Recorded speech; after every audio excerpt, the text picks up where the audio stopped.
Baik, Bapak Ibu, kita akan mulai Zoom atau webinar hari ini.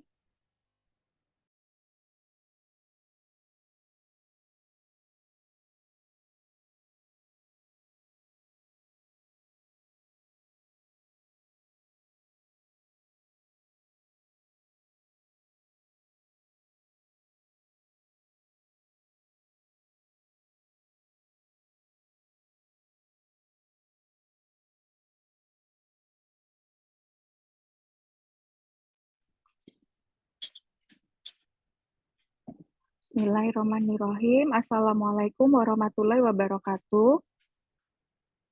Waalaikumsalam warahmatullahi wabarakatuh.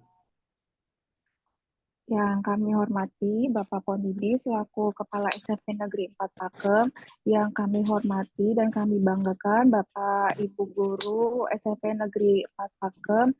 Terima kasih sebesar-besarnya berkenan hadir meluangkan waktu untuk mengikuti webinar pada malam hari ini. Ini adalah support atau dukungan yang luar biasa yang Bapak Ibu berikan kepada saya dalam melaksanakan pelatihan calon guru penggerak. Dan saya mengucapkan terima kasih sebesar-besarnya atas support dan dukungan yang Bapak Ibu berikan. Mohon izin saya menyampaikan link kehadiran ada di chat room. Bapak Ibu yang baru saja bergabung, saya up kembali untuk link kehadirannya dan bisa mengisi kehadiran tersebut. Dan baik Bapak Ibu, kita akan mulai webinar pada malam hari ini dengan berdoa terlebih dahulu agar semuanya diberikan kemudahan dan kelancaran. Kita berdoa dengan membaca basmalah. Bismillahirrahmanirrahim. Bismillahirrahmanirrahim. Baik Bapak dan Ibu, untuk membuka webinar pada malam hari ini akan disampaikan opening oleh Bapak Ponidi selaku Kepala SMP Negeri 4 Pakem. Silakan Pak Ponidi. Baik, terima kasih Bu Nia. Bismillahirrahmanirrahim. Assalamualaikum warahmatullahi wabarakatuh. Waalaikumsalam. Bapak Ibu yang kami hormati, di kesempatan kali ini pertama Alhamdulillahirabbil alamin kita dapat bertemu bertatap muka secara virtual dalam acara webinar Budaya Positif yang pada kesempatan kali ini dalam rangka diseminasi dari apa yang dilakukan oleh Bunia terutama dalam rangka mempelajari modul dengan tema budaya positif dan kali ini akan menyampaikan paparannya di depan Ibu dan Bapak sekalian. Bapak Ibu yang kami hormati, budaya positif ini tentu sejalan dengan sekolah kita yang sudah sekian lama menguatkan dengan branding diri SMP Negeri 4 Pakem tentang sekolah berkarakter juara.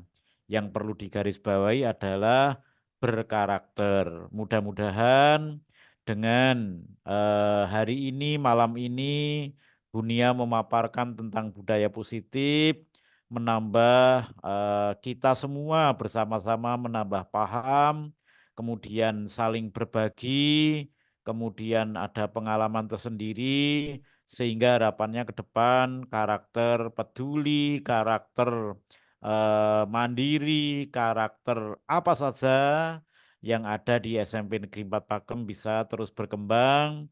Utamanya adalah siswa-siswa kita sebagai pengguna dari apa yang kita lakukan. Dan tentu sejalan dengan kurikulum yang kita lakukan ini semuanya, budaya positif ini tentu adalah bagaimana budaya positif yang kedepannya segala sesuatunya itu adalah berpusat pada peserta didik. Demikian yang kami sampaikan. Mudah-mudahan kita semua bisa memahami semua. Dan tentunya di kegiatan malam hari ini dalam rangka menguatkan untuk saling berbagi pengalaman. Untuk kesempatan malam ini akan disampaikan oleh Ibu Kurnia. Terima kasih Ibu Kurnia. Ini sebagai salah satu dukungan kita bersama dan kita juga memperoleh kemanfaatan dari Bunia untuk menyampaikan dalam rangka diskusi bersama. Itu banyak kurangnya, tentu nanti Bunia yang akan nambah apa itu budaya positif, implementasinya bagaimana, di modul seperti apa, teorinya seperti apa, prakteknya apa, dan kedepannya seperti apa.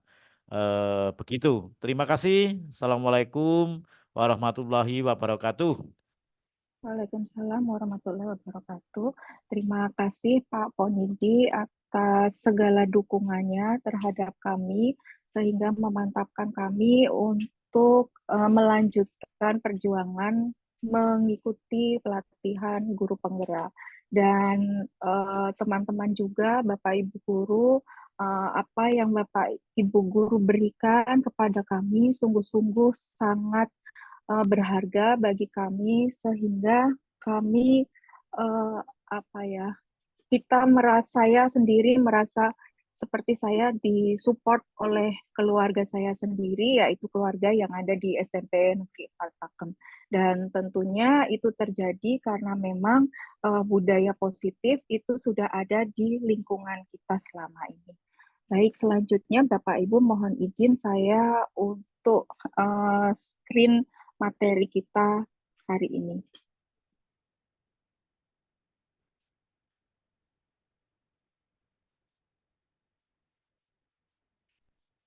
Mohon izin Bapak Ibu, apakah ini sudah terlihat? Ya, Bu. Baik, terima kasih.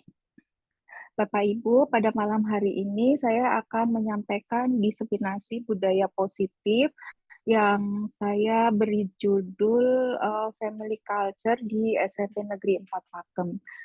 Karena saya merasa memang sekolah kita itu punya budaya yang berbeda ya. Mungkin karena saya tidak punya banyak pengetahuan juga di sekolah lain seperti apa, namun yang saya rasakan sendiri bahwa budaya keluarga di sekolah kita ini sangat kuat sehingga hubungan antara Bapak Ibu guru, karyawan dan siswa sendiri juga relasinya bukan hanya sekedar antara guru dengan siswa, namun lebih dari itu bahwa kita berada dalam sebuah keluarga. Nah, yang ingin saya sampaikan tentang budaya positif, bahwa konsep atau inti budaya positif itu ada 6. Yang pertama adalah perubahan paradigma positif, kemudian disiplin positif, nilai kebajikan, kebutuhan dasar manusia, segitiga restitusi, dan keyakinan kelas. Nah, dalam hal ini kita menghadapi pembelajaran dengan paradigma baru, di mana pembelajaran dirancang berdasarkan prinsip berdiferensiasi, sehingga peserta didik belajar sesuai dengan kebutuhannya, berdasarkan tahap perkembangan sesuai teori psikologi modern untuk mewujudkan profil pelajar Pancasila. Dan seperti yang ada di samping, ini adalah profil pelajar Pancasila. Nah, apa yang terjadi dengan SMP Negeri 4 Pakem? Nah, kita sendiri di SMP Negeri 4 Pakem tidak hanya mendidik siswa sesuai kodrat zaman, namun kita menciptakan keluarga. Setiap siswa adalah anak bagi guru dan karyawan di sekolah kita. Kita mendidik dengan penuh cinta dan kebanggaan. Namun, ini bisa terjadi hanya jika kita sendiri, Bapak Ibu guru karyawan di SMP Negeri 4 Pakem, sudah punya budaya positif dalam diri kita sendiri, di mana kita bisa saling mensupport, saling menguatkan, kemudian saling memberi masukan, dan lain sebagainya. sehingga dalam diri kita masing-masing sudah merasa bahwa kita ini adalah sebuah keluarga, dan itu efeknya ke anak didik kita. Nah, ini ada beberapa miskonsepsi tentang teori kontrol. Yang pertama, bahwa adanya ilusi guru akan mengontrol siswa. Ilusi bahwa semua penguatan positif, efektif, dan bermanfaat. Yang kedua, ada juga ilusi bahwa kritik dan membuat rasa bersalah mampu menguatkan karakter, di mana adanya ilusi bahwa orang dewasa itu berhak memaksa. Nah, kemudian ada perubahan paradigma stimulus ke pendekatan teori kontrol, di mana ada stimulus realitas kebutuhan kita sama, di mana teori kontrol tentang dunia bahwa kebutuhan kita itu sebenarnya berbeda-beda. Masing-masing orang, bahkan yang kembar sekalipun, itu juga punya kebutuhan yang berbeda.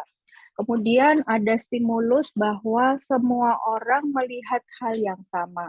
Namun dalam realitasnya bahwa setiap orang memiliki gambaran yang berbeda. Lalu kita juga mencoba mengubah agar orang berpandangan sama dengan kita. Namun pada kenyataannya bahwa kita berusaha memahami pandangan orang lain tentang dunia. Kemudian ada juga stimulus bahwa perilaku buruk dilihat sebagai suatu kesalahan. Namun dalam teorinya bahwa semua perilaku memiliki tujuan. Kemudian ada stimulus bahwa orang lain bisa mengontrol saya, namun dalam teorinya bahwa hanya Anda yang bisa mengontrol diri Anda sendiri. Kemudian ada stimulus respon bahwa saya bisa mengontrol orang lain, kenyataannya bahwa Anda tidak bisa mengontrol orang lain. Kemudian pemaksaan ada pada saat rujukan gagal, pada kenyataannya kolaborasi dan konsensus menciptakan pilihan-pilihan baru. Dan yang terakhir, mode berpikir menang dan kalah, namun pada kenyataannya bahwa mode berpikir menang-menang. Ya, sejatinya tentu kita mengharapkan kemenangan kapanpun, dimanapun, tentu tidak ada orang yang mengharapkan kekalahan. Nah, disiplin positif sendiri itu apa? Disiplin positif berasal dari kata disiplin yang artinya belajar, di mana disiplin mengacu pada disiplin diri yang memiliki tanggung jawab terhadap apa yang dilakukannya berdasarkan nilai-nilai dan yang diyakini. Sedangkan disiplin positif merupakan salah satu cara penerapan disiplin yang bertujuan untuk menumbuhkan kesadaran serta memberdayakan peserta didik tanpa imbalan penghargaan, baik itu reward, ancaman, dan hukuman. Selanjutnya, sebagai pendidik, tujuan kita adalah mendorong murid memiliki disiplin diri sehingga mereka berperilaku mengacu kepada nilai-nilai kebajikan universal dan memiliki motivasi intrinsik dalam perubahan perilaku ke arah lebih baik. Nah, apa saja nilai-nilai kebajikan?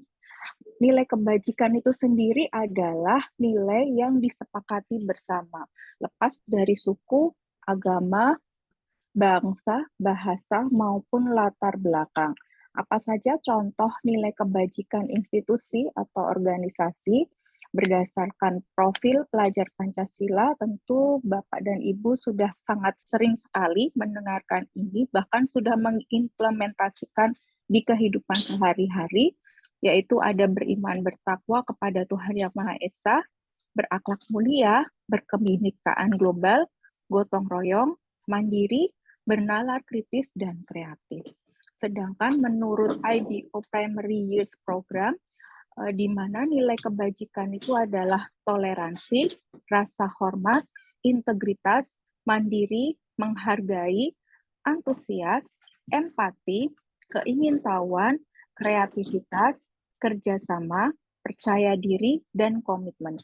Sedangkan dalam 9 pilar karakter Indonesian Heritage Foundation, di mana nilai kebajikannya adalah cinta Tuhan dan segenap ciptaannya, kemandirian dan tanggung jawab, kejujuran, diplomatis, hormat dan santun, dermawan, suka menolong dan gotong royong, percaya diri, kreatif dan pekerja keras, kepemimpinan dan keadilan, baik dan rendah hati, toleransi, kedamaian, dan kesatuan. Kemudian kita masuk ke section kebutuhan dasar manusia, di mana kebutuhan manusia adalah segala sesuatu yang dibutuhkan oleh manusia untuk mempertahankan keseimbangan kondisi fisiologis dan psikologis yang bertujuan untuk mempertahankan kehidupan dan kesehatan. Lalu kita masuk ke 5 kebutuhan dasar manusia menurut Dr. William Glasser. Ada penguasaan, kasih sayang dan rasa diterima, bertahan hidup, kesenangan, serta kebebasan. Dan selanjutnya ada motivasi perilaku manusia, yaitu yang pertama untuk menghindari ketidaknyamanan atau hukuman, kemudian untuk mendapatkan imbalan atau penghargaan dari orang lain, selanjutnya untuk menjadi orang yang mereka inginkan dan menghargai diri sendiri dengan nilai-nilai yang mereka percaya. Nah, selanjutnya kita masuk ke konsep disiplin dengan identitas gagal, yaitu adanya hukuman dan penghargaan, di mana hukuman itu akan menciptakan hal yang menyakitkan, kemudian rasa tidak nyaman, kemudian murid menjadi takut, kemudian ada pemaksaan, dan murid cenderung menyembunyikan kesalahan, kemudian murid menjadi rendah diri. Kemudian penghargaan sendiri akan menimbulkan efek yaitu tidak efektif, kemudian menimbulkan sifat iri karena itu akan merusak hubungan, kemudian mematikan kreativitas, menghukum dengan sistem ranking, dan merampas hak menghargai dirinya.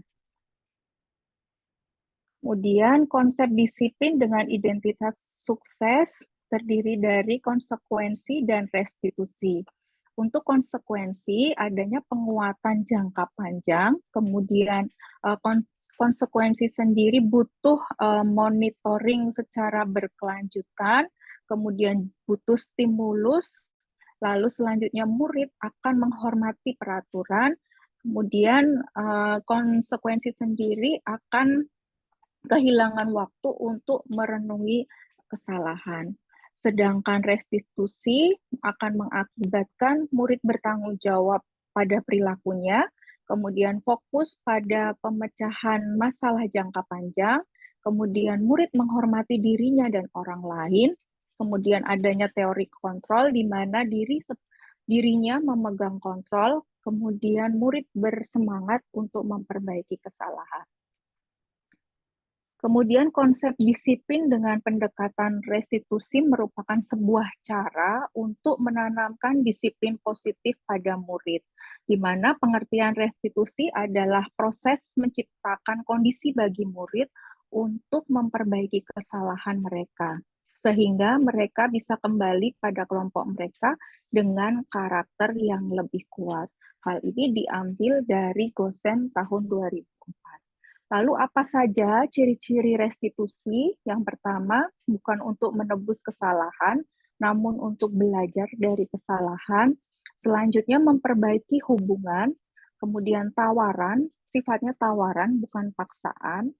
Restitusi juga menuntun untuk melihat ke dalam diri. Restitusi mencari kebutuhan dasar yang mendasari tindakan. Kemudian restitusi diri adalah cara yang paling baik.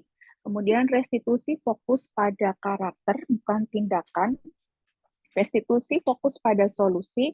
Dan yang terakhir, restitusi mengembalikan murid yang berbuat salah pada kelompoknya. Nah, apa perbedaannya? Misalnya, contoh kasus adalah seorang siswa yang sering tidak mengerjakan PR, maka akan sebagai penghukum, maka guru akan menghukum siswa tersebut hormat bendera selama 10 menit, misalnya seperti itu. Atau gurunya marah dan itu mengakibatkan murid menjadi ketakutan. Lalu konsekuensi, guru akan memberikan konsekuensi untuk mengerjakan PR pada saat istirahat atau dikerjakan sebanyak 3 kali lipat.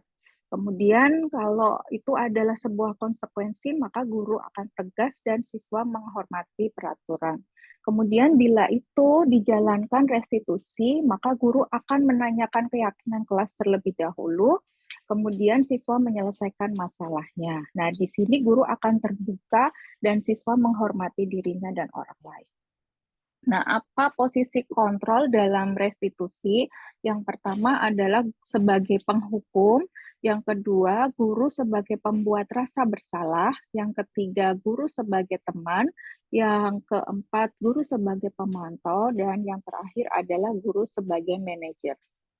Contoh penerapan 5 posisi kontrol. Kasusnya siswa tidak memakai atribut lengkap saat mengikuti upacara bendera. Pada posisi penghukum, maka guru akan memberikan pernyataan patuhi aturan sekolah, lalu berdiri di depan barisan. Bila sebagai pemantau, maka guru akan memberikan pernyataan, kamu sudah melanggar apa peraturan dan konsekuensinya. Kemudian bila berposisi sebagai teman, maka guru akan memberikan pernyataan, ayolah yang tertib, buat Bu Guru bangga, kali ini tidak apa-apa kamu salah. Kemudian sebagai pembuat rasa bersalah, maka guru akan memberikan pernyataan, berapa kali Bu Guru harus memberitahu kamu, Bu Guru kecewa sama kamu. Dan yang terakhir, bila sebagai manajer, maka guru akan membuat pernyataan, apakah kamu tahu kesalahanmu? Kira-kira bagaimana kamu akan memperbaiki kesalahan ini?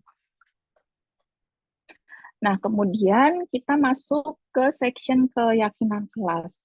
Mengapa keyakinan kelas dan mengapa tidak peraturan kelas? Karena keyakinan kelas, misalnya contohnya kita berikan pertanyaan, mengapa kita memiliki peraturan tentang penggunaan helm pada saat mengendarai kendaraan roda 2 atau motor. Nah, itu nanti akan masuk ke dalam diskusi sehingga siswa akan membentuk keyakinan.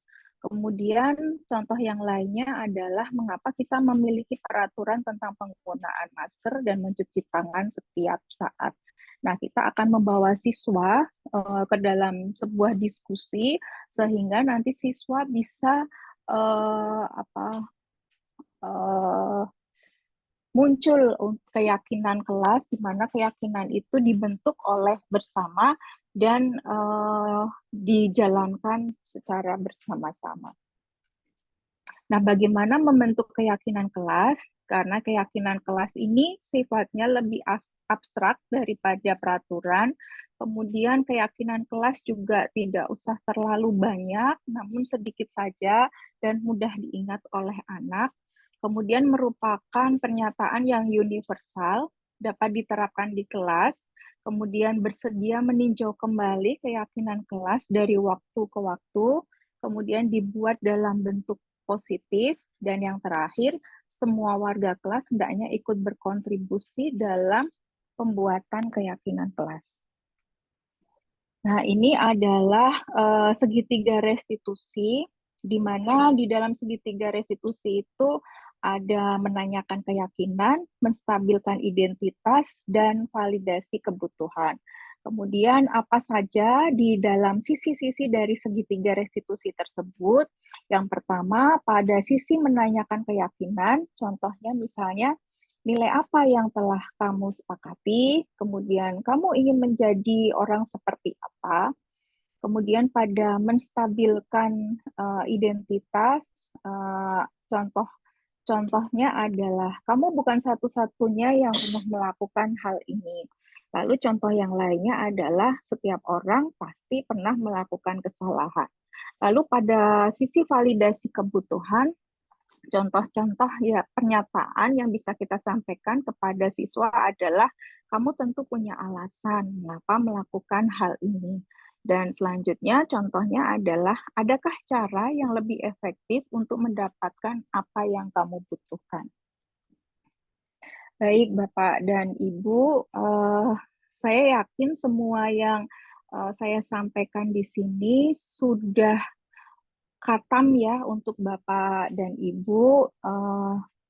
Selanjutnya saya akan menyampaikan sebuah video. Saya mendapatkan dari sebuah iklan di salah satu iklan TV di Thailand. Memang tidak sepenuhnya relate dengan apa yang terjadi di sekolah kita, namun ketika melihat video ini saya menjadi teringat dengan Bapak Ibu guru di sekolah bahwa perasaan dan sikap yang guru ini tampilkan dalam iklan ini sepertinya sama dengan apa yang kita lakukan sehari-hari. Mohon izin saya share videonya. ผมจะมาขอคุยเรื่องที่ดินของโรงเรียนนี้อีกสักครั้งหนึ่งนะครับ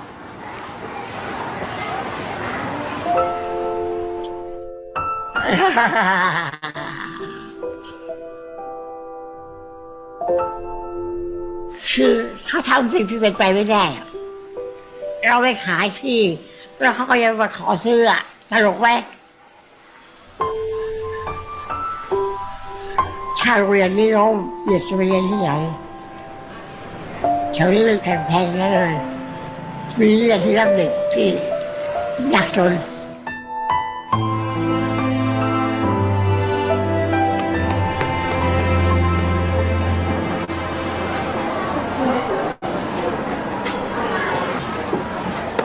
นักเรียน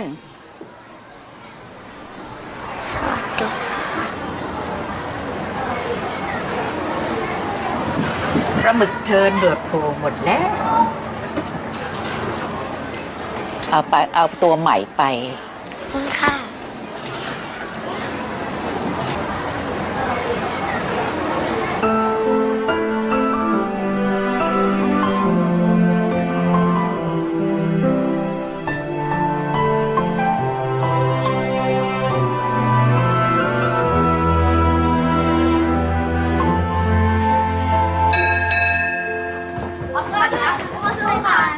เดี๋ยวนักเรียนนะคะ ยกตัวอย่างมาหนึ่งคำเริ่มที่ใครก่อนดี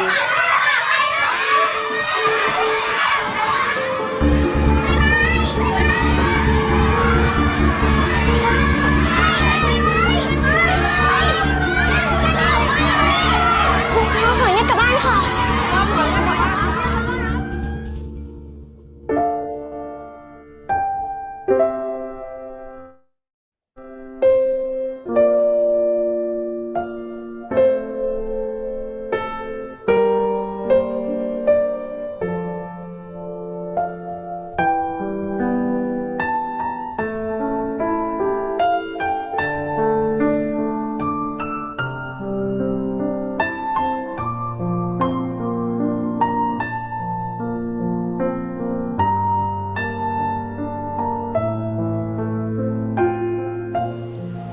เงินคือเศษกระดาษ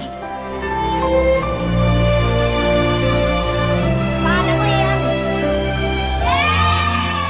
แต่เด็กมีชีวิตจิตใจได้รับการอบรมสั่งสอนที่ดี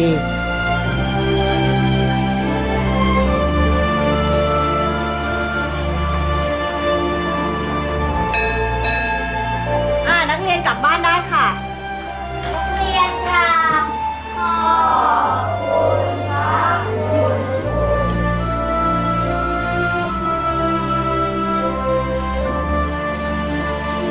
มนูน มาครับ สมร มาค่ะ ลำจวน ไม่มาค่ะ เรามาเรียนกันต่อเลยนะคะ ครูที่ดีต้องรักเด็กเมตตาเด็กสั่งสอนเด็กอบรมเด็กไม่ใช่ว่าเอาแต่ไม่เรียวไม่เรียวไม่เรียว ทำอะไรกันน่ะ เธอสองคนตามครูไปที่ห้อง เอาไม่เรียวที่เด็กไม่เรียวไปสั่งสอนอะไรเด็กได้ไหม ทะเลาะกันใช่ไหม วันนี้ห้ามแก้มัดนะ เด็กมันจะมีกำลังใจเรียนเหรอแค่ตีวันอ่ะ ข้อนี้ใครตอบได้ยกมือขึ้น เอาขึ้นทำไมก็ตอบไม่ได้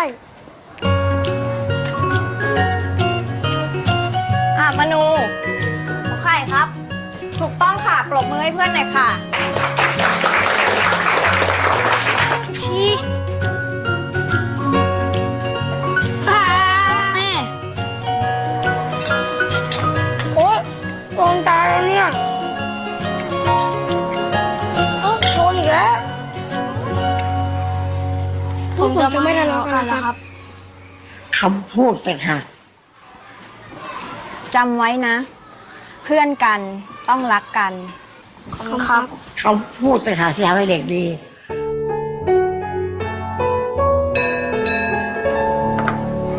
นักเรียนกลับบ้านได้ค่ะ นักเรียนกราบขอบคุณครับคุณครู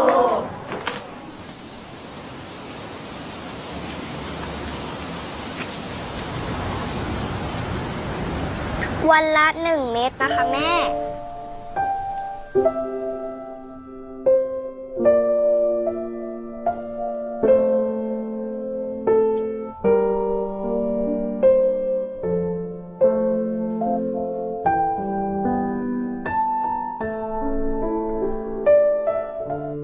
ลำจวนทำไมไม่บอกครูว่าแม่หนูไม่สบาย ครูจะสอนพิเศษให้เธอเอง เธอจะได้เรียนทันเพื่อนนะ ขอบคุณค่ะครู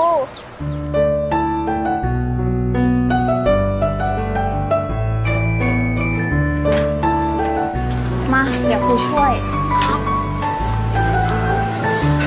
ขอโทษนะลูก สวัสดีค่ะ เรามาเริ่มเรียนกันเลยนะ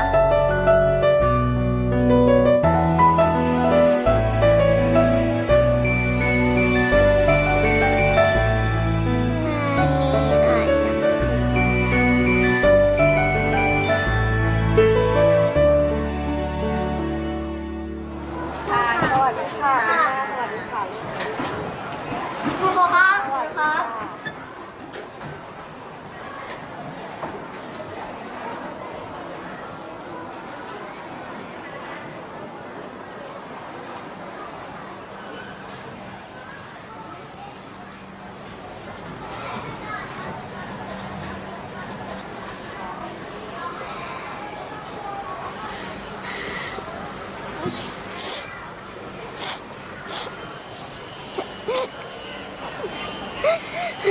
หนูไม่มีแม่แล้วค่ะ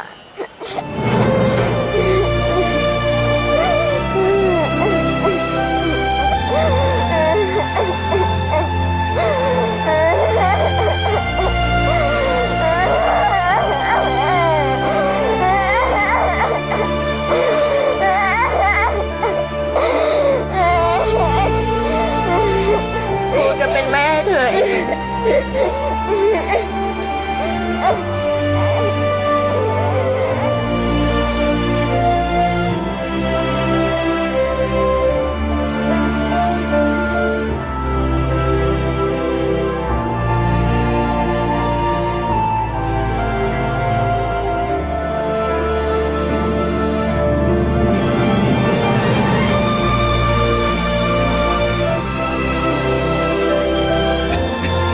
วันครูเป็นวันสำคัญสำหรับเด็กเพราะครูมีหน้าที่ทำเด็กให้เป็นคนดีอบรมสั่งสอนเป็นคนดีให้วิชาความรู้กับเด็กอย่าดุเด็กตีเด็กโดยไม่มีเหตุผล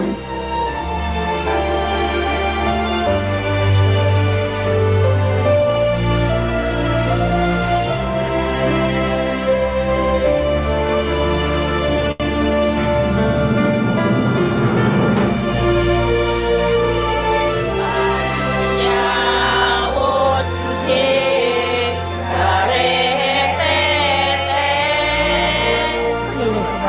ามันชื่นใจ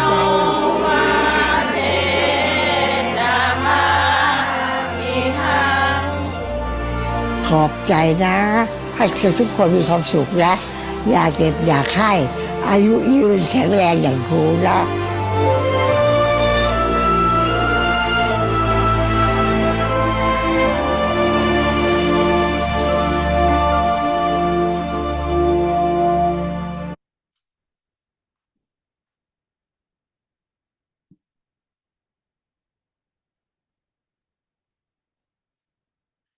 Baik, demikian Bapak Ibu Terakhir adalah video tadi bahwa kita melakukan hal yang sama, mungkin yang Bapak Ibu lakukan kepada siswa kita lebih dari itu, bahwa apapun yang kita lakukan itu adalah, saya kalau ngomongin tentang anak dan siswa itu kayak jadi terharu gitu bawaannya, bahwa semua yang kita lakukan memang kita melakukannya dengan hati. Terima kasih Bapak Ibu, sekian presentasi dari saya. Mungkin ada hal yang ingin disampaikan, pernyataan atau pertanyaan dari Bapak Ibu, teman-teman semua, dipersilakan.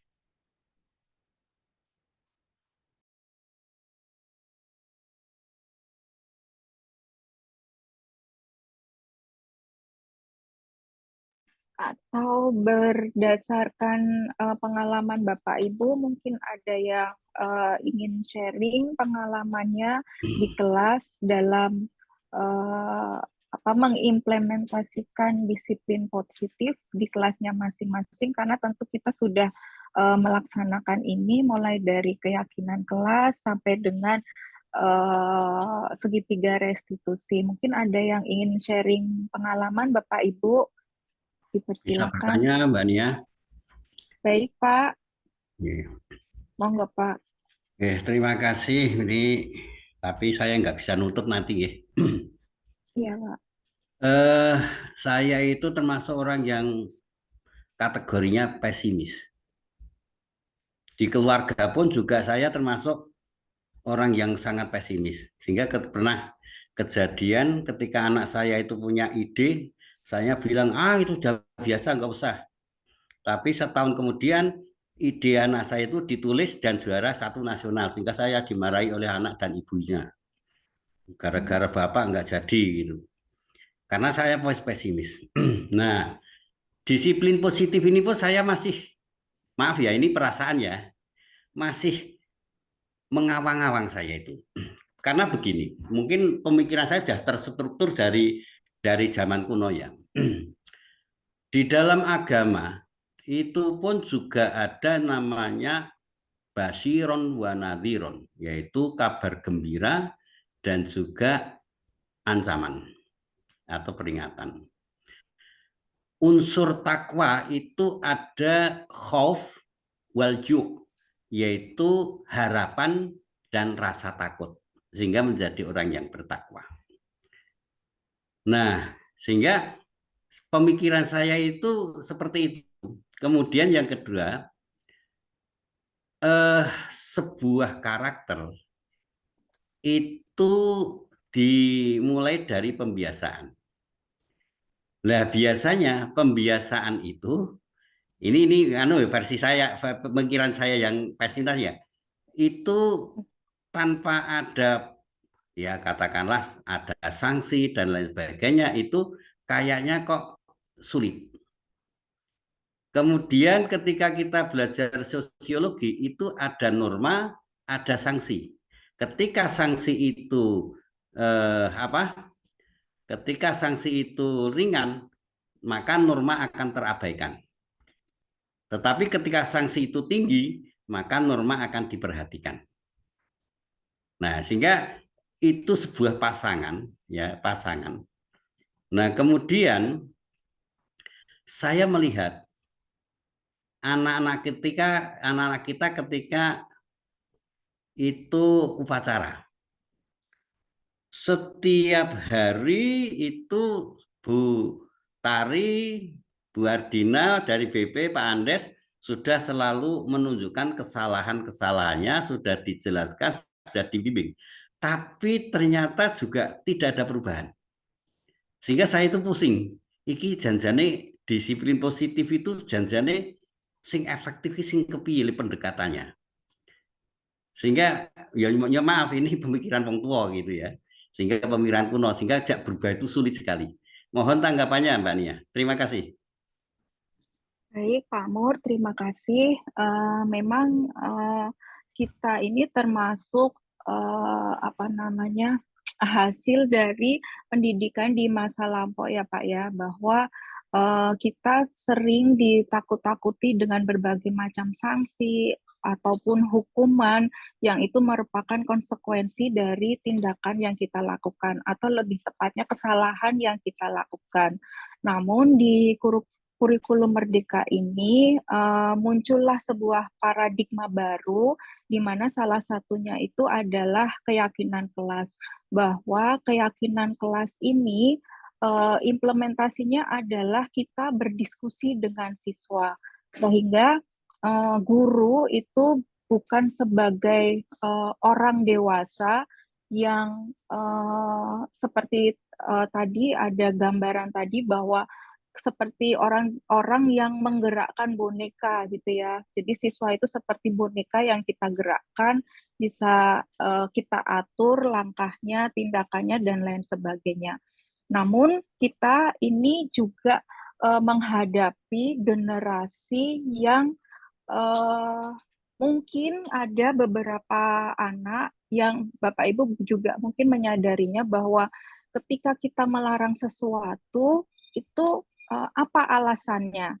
Nah, kenapa saya harus datang jam 6.15? Kenapa saya harus berpotongan rambut seperti ketentuan sekolah? Nah, itu mereka butuh alasannya. Kenapa ada aturan ini dan itu? Nah, dengan adanya paradigma baru ini, maka memberikan peluang kita sebagai guru atau dalam hal ini adalah orang dewasa untuk berdiskusi dengan anak kita, kemudian dari diskusi itu akan menghasilkan keyakinan kelas.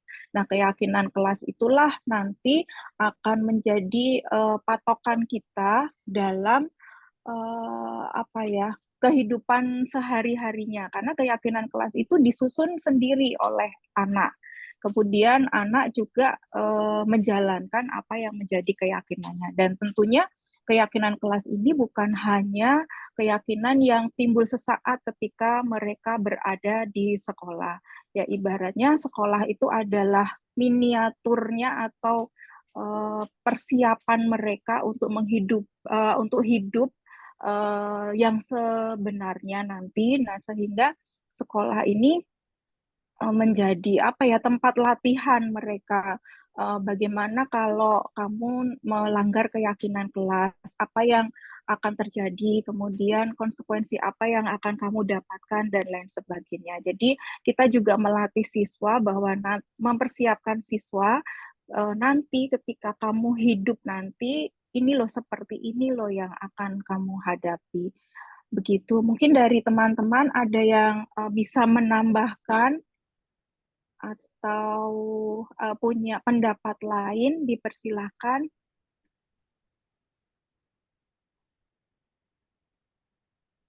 Seperti itu kira-kira Pak Mur. Terima kasih. Semoga nanti saya sebelum pensiun sudah bisa melihat hasilnya, sehingga saya benar-benar penasaran sehingga hilang gitu Mbak Nia. Dan sekaligus saya mohon pamit ya Mbak Nia ya. Iya, Tidak terima bisa kasih. meneruskan.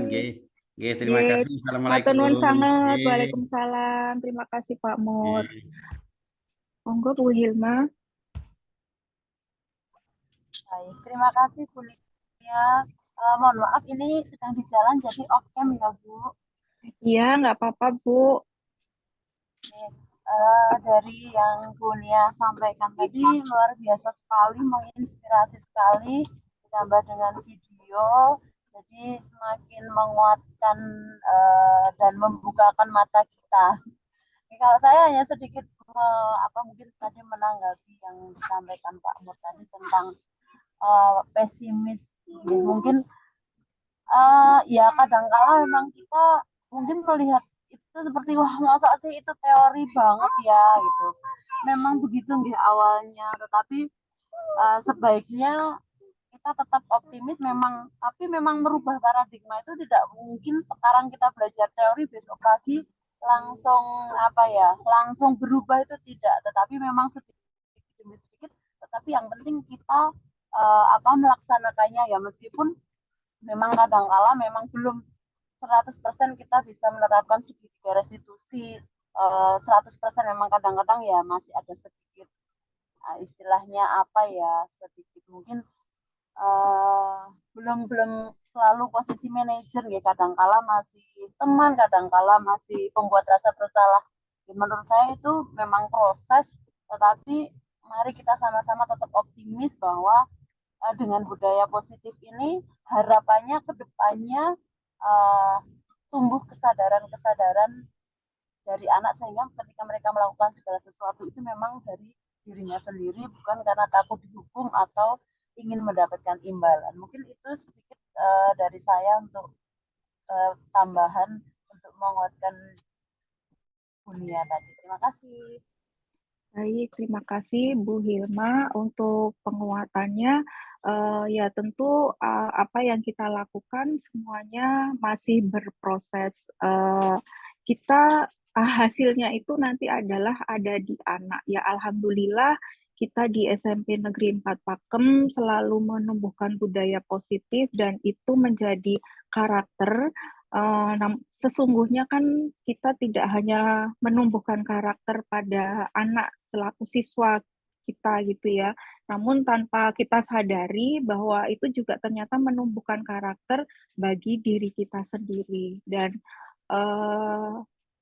kita cukup bersyukur kita berada di lingkungan yang sangat baik, di mana karakter itu menjadi budaya positif di lingkungan kita, dan kita merasakan itu gitu ya, saling membutuhkan kekeluargaan kita, keakraban kita sangat kita rasakan di lingkungan bekerja. Jadi ya apa ya, bekerja bersama keluarga itu pasti lebih lebih menyenangkan gitu ya, dengan keterikatan emosi yang saling terkait satu dengan yang lainnya.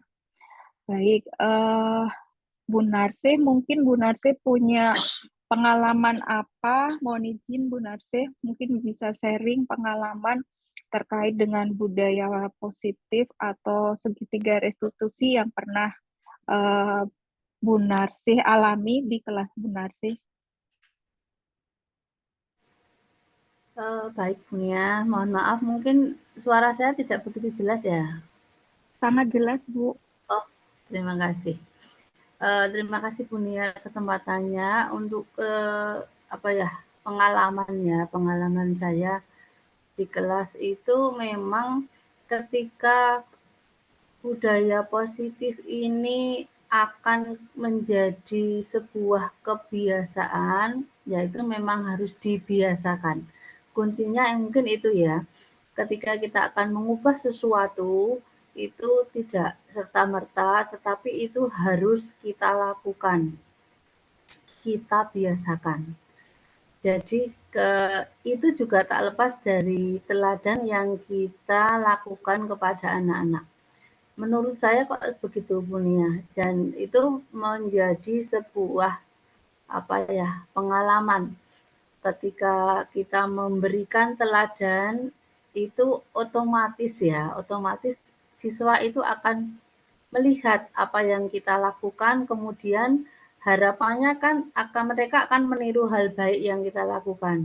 Ketika anak itu kok belum paham, oh kalau saya berbuat seperti ini anak kok belum meniru, padahal ini maksud saya adalah memberikan teladan. Nah, pada saat itulah mungkin kita harus menjelaskan kepada mereka dulu, oh ini loh nak, maksud saya melakukan ini adalah supaya kalian bisa meniru perbuatan yang baik. Dimulai dari situ, karena apapun yang kita lakukan menurut saya itu teladan juga sangat penting. Mungkin itu saja Bunia dari saya, tambahan sedikit saja. Terima kasih Bunia. Baik, terima kasih Bu Narse. Berarti kita ini sebagai role model ya Bu ya untuk siswa kita gitu ya Bu ya. Karena siswa tentu akan melihat apa yang kita lakukan.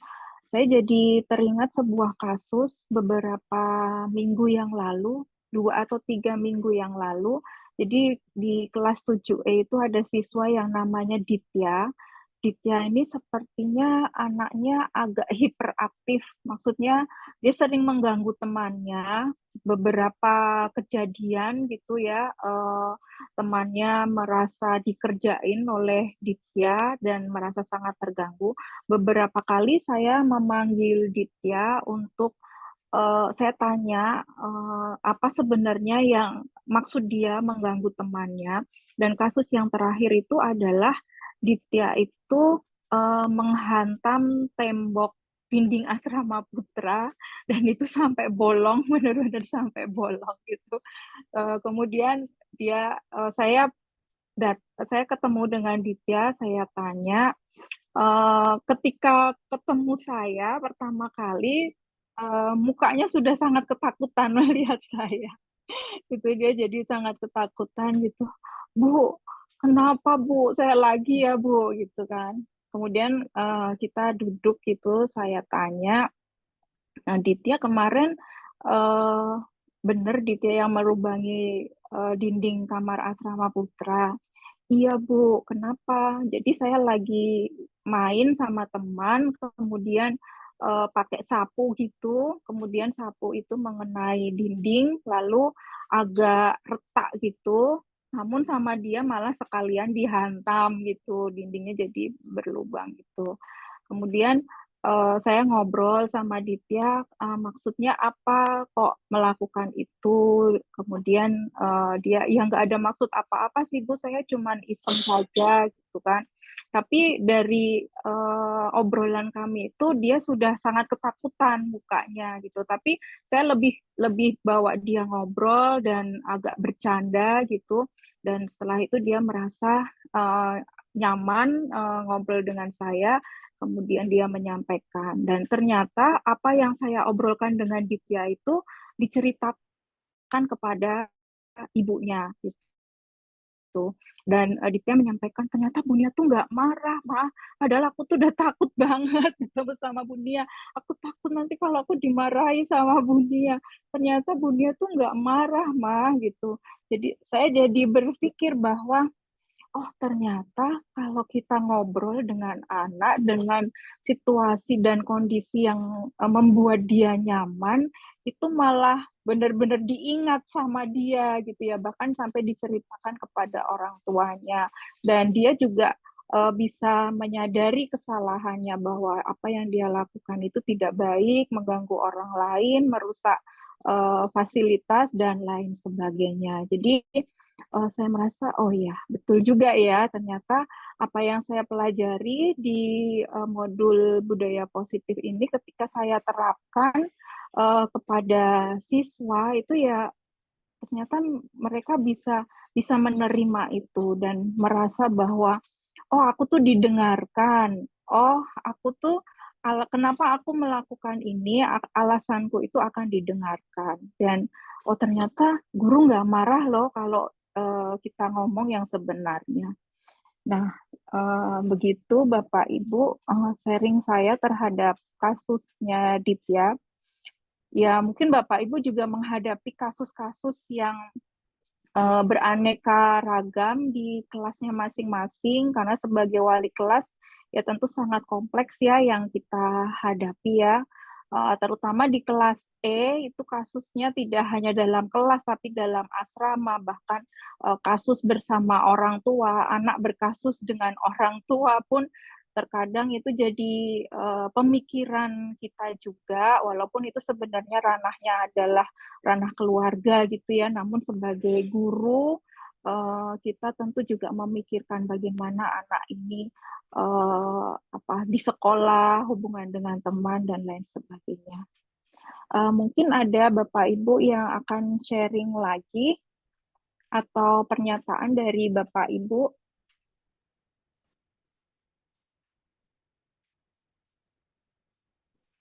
Bu Ardina diminta nambah, Bunia, Bu Ardina.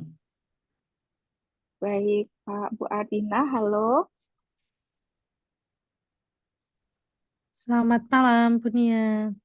Ya, selamat malam Bu Ardina.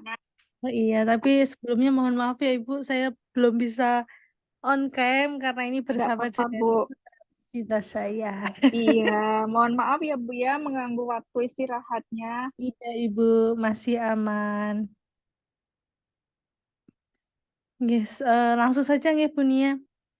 Sebenarnya pembahasan tentang budaya positif atau mungkin saya kalau khususnya di disiplin positif gitu ya Bu, itu cukup menarik bagi saya pribadi karena saya sendiri kan dari basicnya bimbingan dan konseling gitu ya dari BK. Dan memang ternyata apa yang kita pelajari bersama-sama tentang disiplin positif, budaya positif itu sebenarnya bersinggungan gitu dengan apa yang saya pelajari di bimbingan dan konseling. Karena bagaimanapun seorang individu atau siswa itu adalah pribadi yang unik dengan segala kelebihan dan kekurangannya. Kalaupun mereka melakukan sebuah kesalahan, kita harus bagaimana bisa menerapkan segitiga restitusi gitu ya Bu ya.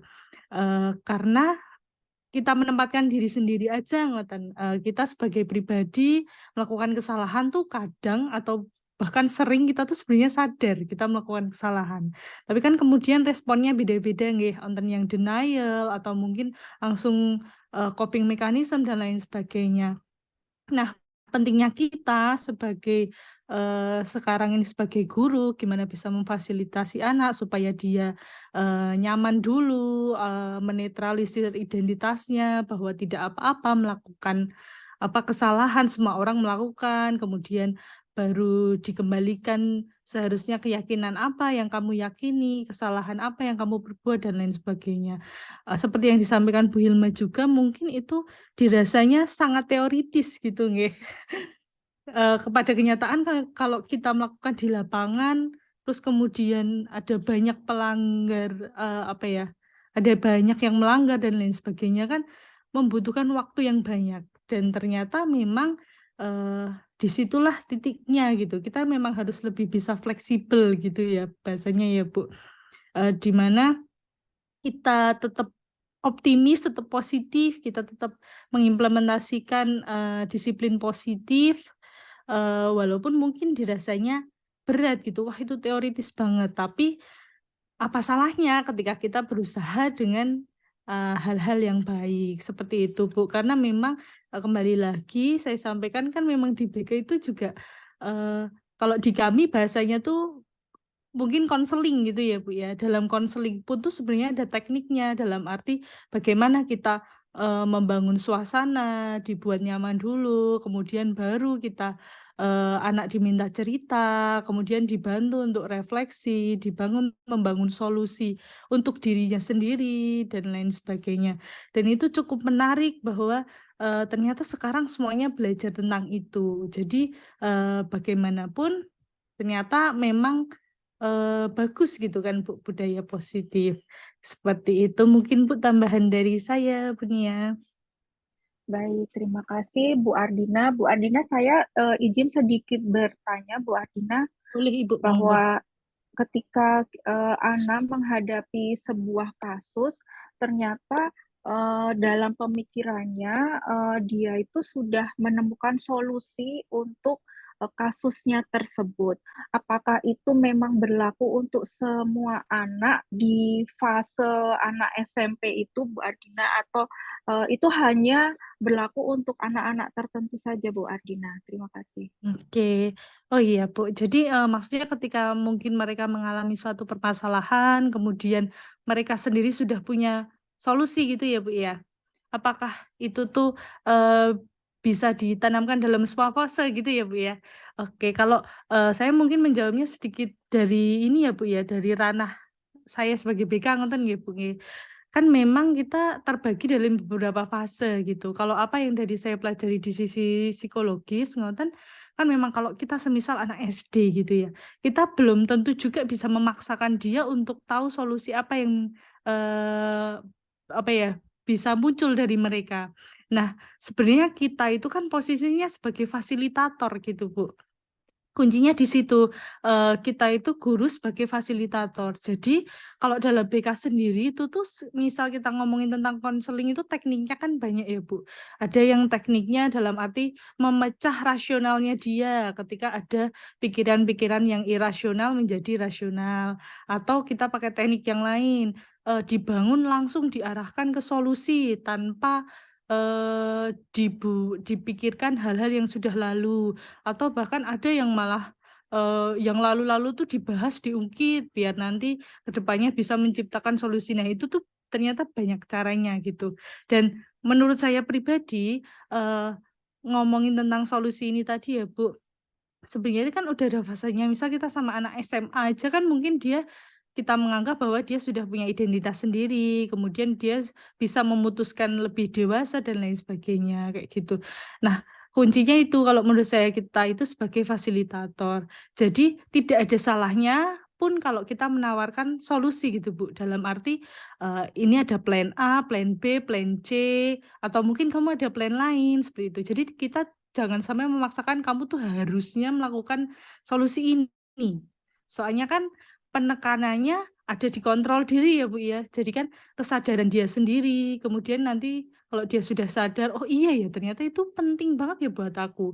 Tanpa ada paksaan dari orang lain, tanpa ada apa ya imbalan dan lain sebagainya. Jadi poinnya itu aja sih Bu. Kalau dari saya pribadi nggak ada salahnya orang nanti kalau ada anak stagnan nggak tahu harus ngapain kan, yaitu fungsinya kita kayak gitu kan untuk membantu menemukan solusi. Jadi nggak ada masalah kalau sekiranya kita menawarkan beberapa solusi kayak gitu. Menurut saya sih seperti itu Ibu. Baik, terima kasih Bu Hilma, Bu Ardina, menarik sekali. Mungkin nanti kita discuss lanjutan gitu di sekolah ya Bu Ardina, karena Siap, boleh Ibu. membicarakan tentang hal itu sebenarnya sangat menarik. Iya, Pak Ibu. Ya, sebagai guru tentu sebagai wali kelas juga kan kita harus belajar juga masalah konseling juga ya, terutama kepada Bu Ardina, Bu Tari atau Pak Andes. Ya, baik Bapak Ibu, demikian tadi diseminasi tentang budaya positif. Terima kasih untuk berkenan hadir di sini mengikuti webinar pada malam hari ini, dan kita tadi sudah ada dalam diskusi yang sangat menarik. Semoga apa yang kita lakukan hari ini menjadi berkah untuk semua, dan terima kasih atas berkenannya Bapak Ibu untuk mensupport saya dalam salah satu tugas dalam pelatihan calon guru penggerak.